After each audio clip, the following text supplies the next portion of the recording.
Et bonjour à tous, bienvenue dans cette nouvelle vidéo dans laquelle nous allons parler des indices. Donc je lance un nouveau concept sur YouTube. Donc nouvelle série de vidéos, donc on va essayer de comprendre un petit peu tout le contexte fondamental, contexte, analyse technique également. Et j'aimerais vous proposer de temps en temps des petites vidéos, donc j'espère que ça vous plaira. Première vidéo pour ma part, donc aujourd'hui on va essayer de comprendre un petit peu pourquoi les indices ils sont perchés aussi haut, pourquoi les indices font des nouveaux records historiques, alors que le contexte économique n'est pas forcément très positif et on va vite le voir dans un instant. Donc voilà, on va essayer de répondre à quelques questions. Donc aujourd'hui on va s'intéresser sur les indices, je ferai également d'autres vidéos, on s'intéressera à d'autres classes d'actifs, et le but c'est d'essayer de comprendre un petit peu tous ces phénomènes, tout ce qui se passe sur les marchés financiers en général. Alors, on va resituer un petit peu le contexte puisque j'aimerais vous parler avant tout du contexte global et surtout du sujet central dans l'économie qui est aujourd'hui l'inflation. D'accord, je pense que vous le savez, on a une inflation qui est très élevée. Et forcément, pour lutter contre cette inflation qui est élevée, on va donc avoir une obligation de la part de la Fed de justement monter les taux d'intérêt, d'accord? Puisque quand vous montez les taux d'intérêt, forcément vous allez moins stimuler une économie et donc réduire en parallèle l'inflation, d'accord? Donc c'est le mécanisme de base. Et aujourd'hui, donc on va essayer de s'intéresser un petit peu à tout ça, puisque on a une semaine qui va être très décisive sur les marchés financiers. Donc aujourd'hui, comme je vous l'ai dit, on est sur des records historiques. Vous pouvez regarder un petit peu le SP500, ce qui se passe de ce côté-là. Vous voyez que très clairement, on a fait donc un plus haut qui s'est situé décembre 2021, fin décembre 2021. Donc là, cette période-là, donc la période de hausse post-Covid, où on a eu effectivement une remontée assez incroyable. Donc on a eu effectivement la Fed qui a injecté des liquidités dans le marché, et derrière, donc forcément, le marché en a profité. Ok.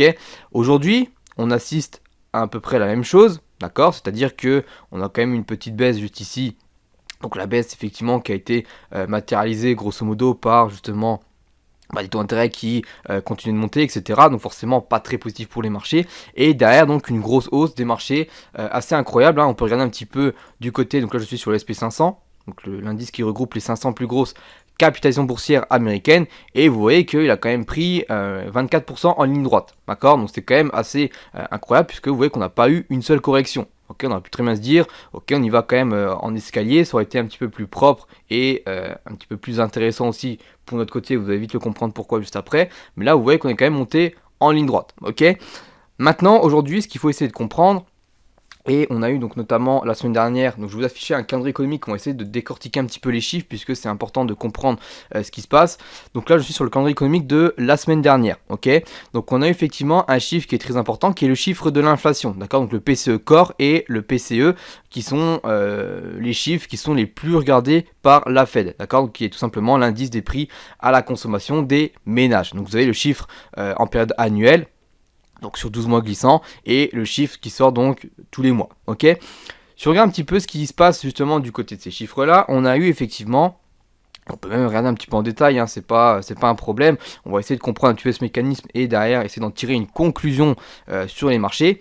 Donc vous voyez qu'effectivement on a eu un chiffre qui est sorti à 2,8%, d'accord. Donc on attendait des prévisions à 2,8 et le chiffre précédent qui était à 2,9. Ça veut dire qu'on a quand même eu une inflation qui a baissé de 0,1%, d'accord. Si vous regardez un petit peu ce qui se passe, donc ça c'est un graphique qui nous montre justement les dernières statistiques en termes d'inflation.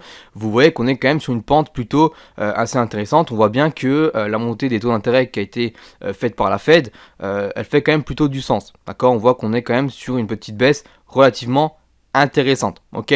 Donc ça c'est l'inflation sur 12 mois glissants, donc forcément la donnée la plus intéressante. Maintenant on va quand même s'intéresser à la donnée mensuelle, puisque elle n'est pas forcément très positive pour les marchés, d'accord. Donc vous voyez qu'effectivement on attendait 0,4%, on est sorti à 0,4%, donc comme le consensus. Par contre on a eu quand même un chiffre à 0,1% le mois dernier, d'accord. Donc là on voit quand même qu'on a pris 0,3% de hausse justement sur cette inflation sur un mois, d'accord. Donc on voit bien que là effectivement le chiffre il n'est pas forcément très positif, et pour essayer de comprendre un petit peu ce phénomène, ça veut dire qu'effectivement on a quand même des éléments qui nous montrent que l'inflation elle est toujours présente. Et là si je vous montre un peu un graphique qui explique un petit peu toute cette situation qu'on a juste ici, vous voyez quand même que sur le dernier mois on a quand même un pic relativement assez intéressant, d'accord. Maintenant, ce qu'il va falloir effectivement déterminer, donc pour résumer un petit peu tout ça, cela veut dire tout simplement que l'inflation, elle baisse, mais elle est tout de même assez résiliente. D'accord? Maintenant, si on essaie de comprendre et d'aller un petit peu plus loin, donc là, on va revenir directement sur le calendrier économique et on va directement regarder cette semaine, puisque on a des chiffres qui vont être très intéressants. D'accord? Et c'est ce qui un petit peu va driver la suite, notamment sur les marchés financiers, et on va essayer de comprendre un petit peu quels sont les scénarios possibles. Ok? Donc pour ce faire, on a effectivement, notamment demain, d'accord, donc mercredi 6 mars, une déclaration de Powell, donc le président de la Fed. Donc tout simplement, on va avoir Powell qui va être devant devant le Congrès et va faire un discours. Ok, c'est pareil pour la BCE. Donc la BCE qui, elle, va parler donc le jeudi 7 mars. On va rester très simple, on va vraiment parler côté États-Unis, même si la BCE va grosso modo suivre la Fed. Hein. Voilà, ça a toujours été comme ça. Grosso modo, la BCE va prendre initiative sur la Fed tout en adaptant bien évidemment à son économie, notamment européenne. Ok. Alors, si on regarde effectivement un petit peu ce qui se passe du côté du discours, d'accord, donc ce sont des interventions qui vont être très attendues, d'accord, que ce soit le discours de la BCE ou même le discours de la Fed, puisque on l'a vu précédemment, les chiffres de l'inflation, ils montrent une certaine résilience, d'accord. Donc effectivement, comme on l'a vu, l'inflation PCE, elle a connu à l'heure actuelle son plus fort rebond mensuel depuis 2023, d'accord. Donc ça, je vous le dis, c'est ce qu'on a vu sur le graphique, donc à plus 0,4%, ce qui est quand même assez incroyable, d'accord. Donc on va pas se mentir, et c'est effectivement la donnée, l'événement qu'on va attendre justement demain. D'accord. Donc on va attendre effectivement, et les interventions notamment de Jérôme Powell, elles vont être très surveillées. D'accord. Pourquoi? Parce que, encore une fois, le but va être d'avoir un petit peu une direction pour la suite. Ok. Donc on va avoir deux possibilités justement dans ce discours. D'accord. Avant même de parler de possibilités, on a eu il y a quelques jours justement du côté de la Fed, on a eu des speakers, d'accord, donc des gouverneurs justement des membres plutôt de la Fed, d'accord, qui se sont exprimés notamment donc ces derniers jours, qui ont clairement affiché une absence d'empressement à baisser la fourchette des taux, notamment des taux de la Banque centrale, d'accord, de la Fed, ok. Maintenant, ce qu'il faut se dire, et notamment on a eu, je crois, Thomas Barkin, donc de la Fed de Richmond, qui a même déclaré qu'effectivement, il verra justement pour lui s'il y aura une baisse des taux cette année, d'accord. Donc je vous rappelle tout de même, hein, pour resituer un petit peu le contexte, on a eu quand même de la part des investisseurs, c'est un petit peu ce qui a expliqué cette hausse qu'on a juste ici, une anticipation de baisse des taux, encore il y a 2 mois, donc début janvier, 6 à 7 fois, d'accord. Donc justement, les investisseurs pensaient qu'effectivement la Fed allait baisser les taux d'intérêt 6 à 7 fois justement pour cette année, d'accord, ce qui est quand même assez incroyable, et tout en sachant que justement la Fed, elle, n'a absolument pas décrit justement ce scénario-là, d'accord. La Fed est un petit peu plus un petit peu plus réserviste, d'accord, c'est-à-dire qu'elle va justement attendre que les données économiques soient plus bonnes, d'accord. Qu'est-ce que je veux dire par données économiques? On va regarder les chiffres d'inflation, d'accord, donc qui est la donnée principale. On va regarder également les chiffres sur l'emploi, les chiffres sur le chômage, les chiffres sur les salaires, d'accord. Ça, ce sont des chiffres qui vont être très importants, puisque effectivement, si on voit que une économie se porte toujours très bien malgré justement des taux d'intérêt qui sont hauts, et c'est exactement ce qui se passe aux États-Unis, d'accord. Vous avez des chiffres qui sortent qui sont relativement incroyables, on a presque pas de chômage, on a des créations d'emplois qui sont hallucinantes, on a des salaires pareils qui sont des salaires horaires notamment qui sont juste incroyables, d'accord. Donc effectivement, là, ça nous montre que on a justement une résilience de l'économie américaine, et c'est en partie ce qui explique justement cette hausse qu'on a juste ici, d'accord. Donc lui, Powell va être justement un petit peu plus réserviste, et il est absolument pas pressé de baisser les taux. Maintenant, demain, qu'est-ce qu'on va attendre? Eh ben, on va attendre tout simplement de la part de la Fed la suite des événements, d'accord. Donc on va savoir un petit peu plus, et notamment sur la question et sur le sujet concernant les baisses des taux, d'accord, parce que c'est un petit peu ce que attend le marché maintenant. Donc là, on va avoir 2 scénarios possibles. C'est soit Powell, il se dit, effectivement, on a une économie qui est très résiliente, des chiffres qui montrent que, effectivement, on n'a pas une baisse de la croissance économique. À ce moment-là, il ne bougera pas les taux et il va être absolument pas pressé de les baisser. Donc on aura peut-être 1, 2, baisse de taux, peut-être même pas, comme certains le disent, hein, comme je vous l'ai dit notamment avec Thomas Barquin, d'accord, donc de la fête de Richemont, qui lui ne pense qu'il y aura peut-être même pas de baisse de taux cette année, d'accord. Donc on commence à voir, vous voyez, même des discours de banquiers centraux, notamment du membre de la Fed, qui commence même à dire qu'effectivement on n'aura peut-être même pas de baisse des taux pour cette année, d'accord. Donc maintenant on va attendre effectivement Powell, notamment demain, justement, voir ce qu'il en pense et surtout s'il aligne un petit peu ce qui a été dit notamment par certains membres de la Fed, d'accord. Si je vous prends également la Fed de New York, comment il s'appelle, John Williams, d'accord, qui lui souligne notamment justement que la résilience de l'économie, elle est remarquable, d'accord, donc c'est un petit peu ce que je vous ai dit auparavant, et qu'il anticipe des baisses de taux plus tard dans l'année, d'accord, tout en respectant et tout en indiquant également qu'il n'y a absolument aucune urgence à agir pour le moment. D'accord. Vous avez également, comment il s'appelle, Raphaël Bostic, d'accord, donc président de la Fed d'Atlanta, qui lui ajoute justement que les dernières données d'inflation montrent que la trajectoire de retour de 2% sera irrégulière, d'accord. Vous avez vraiment des discours qui nous montrent qu'effectivement, au final, c'est pas tout beau tout rose. Et pourtant, c'est ce que les marchés financiers ont anticipé, avec notamment, comme je vous l'ai dit, une hausse sur le SP500 de 24%. Vous prenez également le Dow Jones, le Dow Jones c'est aussi une hausse assez incroyable. Ok, vous voyez qu'effectivement, on peut regarder ce qui se passe. 20%.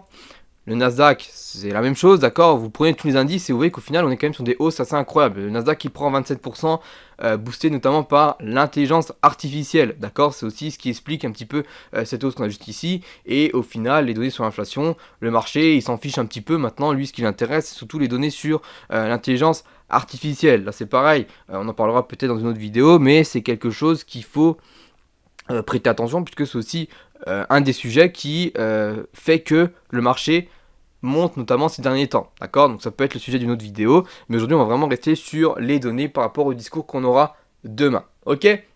Maintenant, si on regarde un petit peu ce qui se passe du côté des marchés financiers, donc effectivement on regarde déjà ces éléments qu'on a juste ici.